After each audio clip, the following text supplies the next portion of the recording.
Hello students, a very warm welcome to my YouTube channel. Students, हमने अपने previous lecture में बायोसिस्टेमैटिक्स को discuss किया था और आज हम अपने इस लेक्चर में उसको आगे कंटिन्यू करेंगे।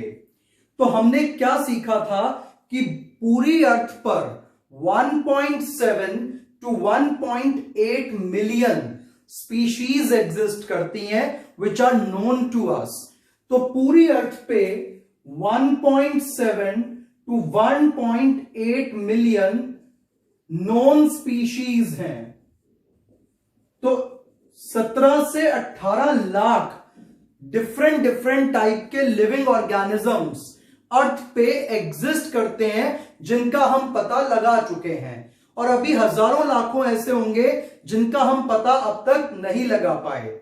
तो इतने लार्ज नंबर ऑफ ऑर्गेनिजम्स की स्टडी करना क्या इतना आसान है? हाँ है, और वो है विद द हेल्प ऑफ बायोसिस्टेमैटिक्स। तो इतने large number of living organisms को हम कैसे स्टडी कर सकते हैं इजीली, ये हमें समझाती है branch biosystematics. And systematics creates order out of disorder. तो देखिए, हमने अगर इतनी लार्ज नंबर ऑफ ऑर्गेनिजम्स को स्टडी करना है तो उसके लिए हमें 3 स्टेप्स फॉलो करने हैं। स्टेप नंबर 1, आइडेंटिफिकेशन, कि हम लिविंग ऑर्गेनिज्म को पहले आइडेंटिफाई करेंगे, देन नॉमेनक्लेचर, कि उसका नाम रखेंगे, देन क्लासिफिकेशन, कि उसको एक पर्टिकुलर ग्रुप के अंदर रख के फिर उसकी हम स्टडी करेंगे। तो पहले ऑर्गेनिज्म को पहचानना है, फिर उसका सही नाम रखना है, और फिर उसको एक पर्टिकुलर सीरीज के अंदर एक ग्रुप में अरेंज करना है ताकि उसकी स्टडी इजी बनाई जा सके। तो इन सब कामों को करने को एक साथ हम कहेंगे बायोसिस्टेमैटिक्स। अब जो ब्रांच साइंस की इसके लॉज को फ्रेम करती है कि आप कैसे नाम रखेंगे, कैसे उसको क्लासिफाई करेंगे, उस ब्रांच को कहा जाता है टैक्सोनॉमी। तो आइए जरा इनके ऊपर एक बार गौर फरमाते हैं। पहले classification, it is scientific ordering of organisms. अगर हम ऑर्गेनिजम्स को ग्रुप्स में डिवाइड कर दें, उनके ग्रुप्स बना दें, इन 17 से 18 लाख टाइप के लिविंग ऑर्गेनिजम्स के अगर हम ग्रुप्स बना दें तो उसके ग्रुप बनाने को क्या कहा जाएगा? Classification. So it is scientific ordering of organisms in a hierarchical series of groups on basis of morphological, evolutionary and other relationships।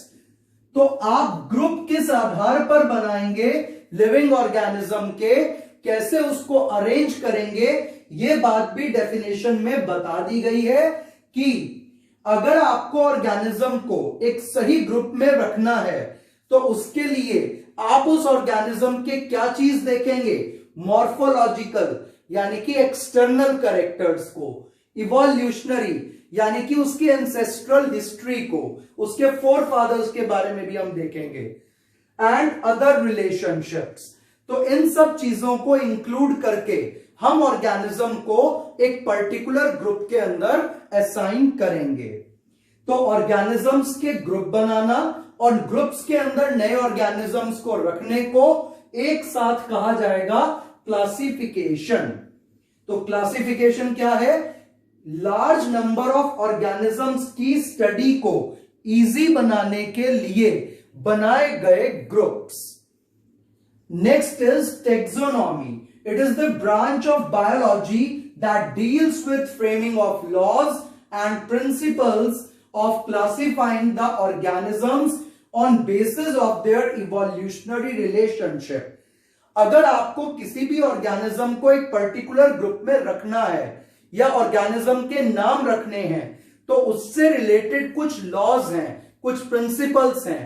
तो जो साइंस की ब्रांच उन लॉज को समझाती है वो है taxonomy. Now the next word and a very important word is taxon. It is a group of genetically related individuals. शायद डेफिनेशन पढ़ के आपको क्लियर नहीं हुआ होगा, लेकिन अभी जब मैं इसको एक्सप्लेन करूंगा तो ये एकदम क्लियर हो जाएगा. Next is category. It represents a rank और लेवल इन क्लासिफिकेशन. तो ये दोनों टर्म्स को समझने के लिए आपको एक छोटा सा एग्जाम्पल समझना होगा. जैसे कि देखिए, मैंने एक वर्ड यूज करा बर्ड्स या एव्स.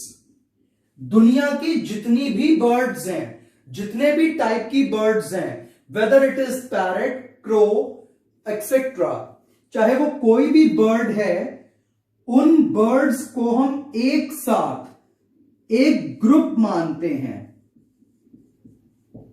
तो बर्ड एक ग्रुप का नाम है या एव्स एक ग्रुप का नाम है. तो यहां पर जो टैक्सॉन हुआ वो हुआ बर्ड्स या Aves. So Aves is a taxon और ग्रुप जिसमें आपके पिजन, ईगल, वल्चर, जितनी भी बर्ड्स हैं वो सब इसमें इंक्लूड हो जाएंगी. तो टैक्सॉन का मतलब होता है नेचर द्वारा बनाया गया एक ग्रुप. जैसे कि हमने स्नेक्स वर्ड यूज कर दिया, वो भी एक टैक्सॉन है. हमने रोज वर्ड यूज करा है या रोजेस कहा है, तो रोज प्लांट जो है उसकी बहुत सारी टाइप्स हैं. तो रोज भी एक टाइप का क्या हो जाएगा? Taxon. So it is a naturally occurring genetically related individuals group. तो ऐसे किसी भी ऑर्गेनिज्म का ग्रुप क्या कहलाता है? टैक्सॉन. अब ये कैटेगरी क्या होती है, इस चीज को देखिएगा. अगर मुझे किसी ऑर्गेनिज्म को इस हियरार्की में, जिसको हम लिनियस हियरार्की कहते हैं, इसमें अरेंज करना है, तो लिनियस हियरार्की के अंदर ये जो आप वर्ड्स लिखे हुए देख रहे हैं, kingdom, phylum, class, order, family, genus, species, इनमें से किसी भी ग्रुप के अंदर अगर आपको इसको अरेंज करना है, तो ये जो सारे वर्ड्स आप देख रहे हैं, ऑल दीज आर कैटेगरीज. तो कैटेगरी क्या है? Species, genus, family, order, class, phylum, kingdom, all these are categories. तो अगर मैं एक बात करूं बहुत छोटी सी, जैसे कि मेरे पास Homo sapien, it is a group और टैक्सॉन. और अगर मुझे होमोसेपियन को इनमें से कहीं पर भी रखना है, तो मैं इसको रखूंगा स्पीशी के अंदर. तो ये वर्ड स्पीशी क्या कहलाएगी? कैटेगरी या रैंक, और आई कैन से लेवल. तो टैक्सॉन होमोसेपियन था, इसको कहां रखा ले जाकर के हमने? स्पीशी के अंदर. तो स्पीशी क्या है? कैटेगरी. तो कैटेगरी क्या होती है? इट रिप्रेजेंट्स अ रैंक और लेवल इन क्लासिफिकेशन. तो ये क्लासिफिकेशन का एक ऑर्डर है, और इस ऑर्डर में ये सभी जो वर्ड्स आप देख रहे हैं, all these words are category. Clear है? तो अब आपको शायद ये समझ में आ गया होगा कि what is the meaning of taxon and what is the meaning of category. तो क्लासिफिकेशन के अंदर जितने भी लेवल्स होते हैं, ये सभी लेवल्स क्या कहलाते हैं? कैटेगरी. और ये जो आप देख रहे हैं group of naturally occurring organisms, in groups को हम क्या कहेंगे? टैक्सॉन. और अब हमें यह समझना है कि किस तरीके से इनकी डेफिनेशंस बनेंगी. तो अब इनकी डेफिनेशंस को देखिए.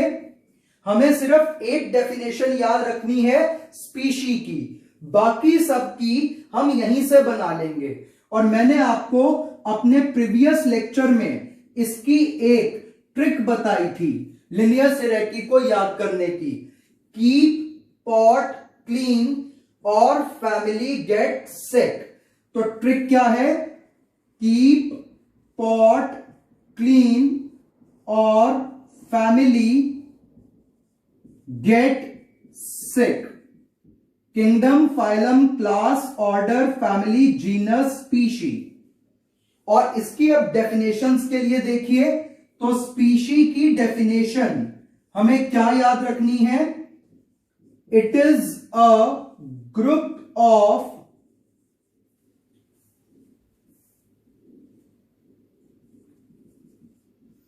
individuals which are capable to interbreed and produce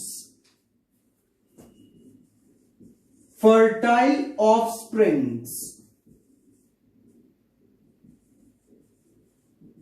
इस लाइन का मीनिंग क्या है? It is a group of individuals which are capable to interbreed and produce fertile offsprings का स्पीशी एक ऐसे लोगों का ग्रुप है जो आपस में शादी करके बच्चे पैदा कर सकते हैं।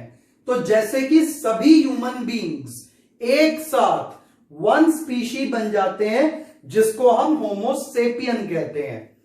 तो ऑल द ऑर्गेनिजम्स और all the individuals which are capable to interbreed and produce fertile offsprings is known as species. और जैसे कि मैंने आपको अभी कहा था कि हमें सिर्फ स्पीशी की डेफिनेशन याद रखनी है, बाकी सब की यहीं से बन जाएगी। तो देखिए वो डेफिनेशन कैसे बन रही है। अगर मैं जीनस की डेफिनेशन की बात करूं तो बस आपको इतना याद रखना है, it is a group of related species. ये डेफिनेशन है जीनस की। Group of related species is known as genus. अब जीनस के ऊपर क्या आता है? फैमिली। तो फैमिली की डेफिनेशन क्या हो जाएगी? Group of related genus. और ऐसे ही ऑर्डर, ऑर्डर के बाद क्लास, क्लास के बाद फाइलम। तो अगर मैं बात करूं ऑर्डर की डेफिनेशन की तो वो क्या हो जाएगी? Group of related families. और अगर हम बात करें क्लास तो ग्रुप ऑफ रिलेटेड ऑर्डर्स। और अगर फाइलम की बात करें तो एनिमल्स के लिए वर्ड यूज होता है फाइलम, और प्लांट के लिए वर्ड यूज होता है जो है डिवीजन। तो फाइलम की डेफिनेशन क्या बनेगी? Group of related classes. और ऐसे ही किंगडम की बन जाएगी ग्रुप ऑफ रिलेटेड फाइलम्स। तो किंगडम सबसे सुप्रीम कैटेगरी है और सबसे नीचे आ जाएगी स्पीशी। अब जैसे जैसे हम ऊपर की ओर चलेंगे, करेक्टर्स के अंदर जो सिमिलैरिटी है वो घटने लगेगी और नंबर ऑफ ऑर्गेनिजम्स इंक्रीज करने लगेंगे।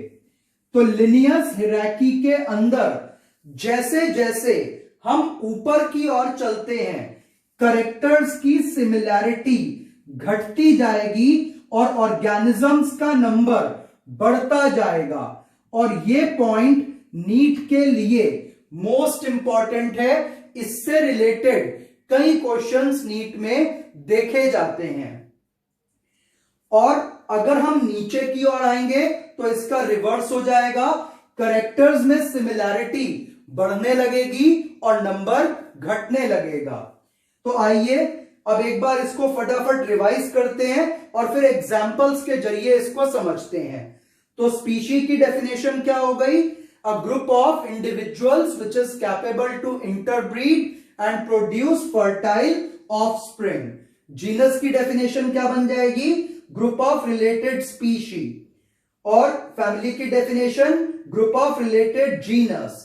ऑर्डर की ग्रुप ऑफ रिलेटेड फैमिली।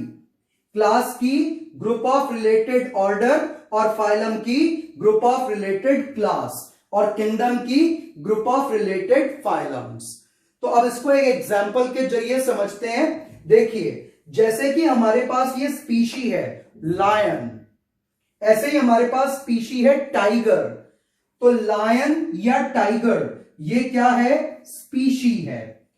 अब जितने भी लायन हैं, टाइगर्स हैं, उसके साथ पैंथर्स हैं, तो लायन, टाइगर, पैंथर्स, जिनको हम बिग कैट्स बोलते हैं, उन सब का एक कॉमन ग्रुप है जिसको हम बोलेंगे पैंथेरा। तो यहां पर जीनस की डेफिनेशन भी प्रूव होती है।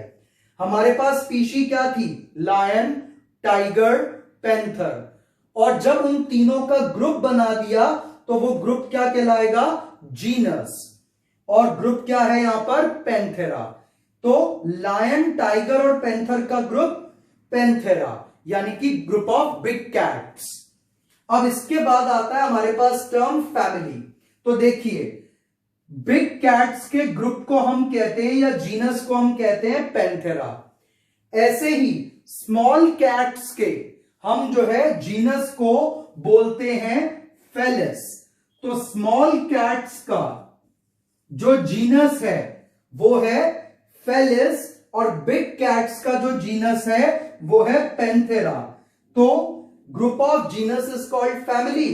तो इसीलिए panther plus Felis is equal to Felidae, which is the family of cats. अब इसके बाद आ जाता है ऑर्डर। जैसे कि अभी डेफिनेशन हमने पढ़ी थी, अ group of family is called order. तो हमारे पास कैट्स की फैमिली है फेलिडे, और ऐसे ही जो डॉग्स की फैमिली है वो है Canidae. It is the family of dogs.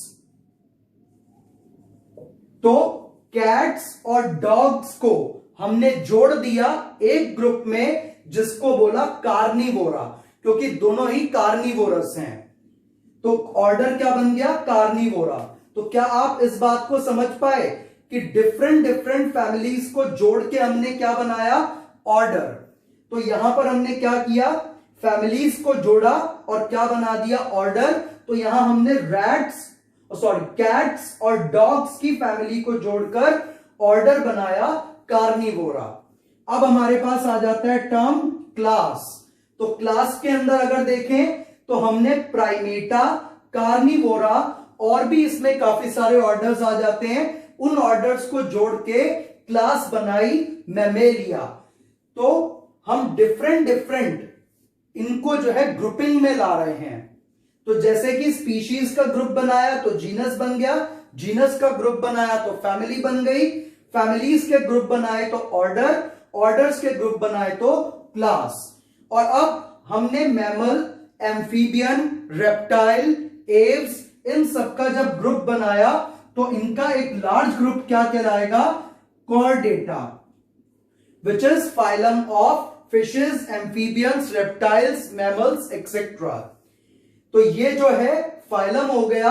अब कॉर्डेटा, नॉन कॉर्डेटा, इन सबको जोड़ दें तो एक बन जाएगा हमारे पास किंगडम एनिमेलिया, जिसके अंदर हम कॉर्डेट्स प्लस नॉन कॉर्डेट्स दोनों को इंक्लूड कर लेंगे।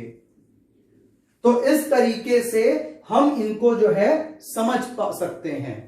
तो ये बहुत सिंपल था।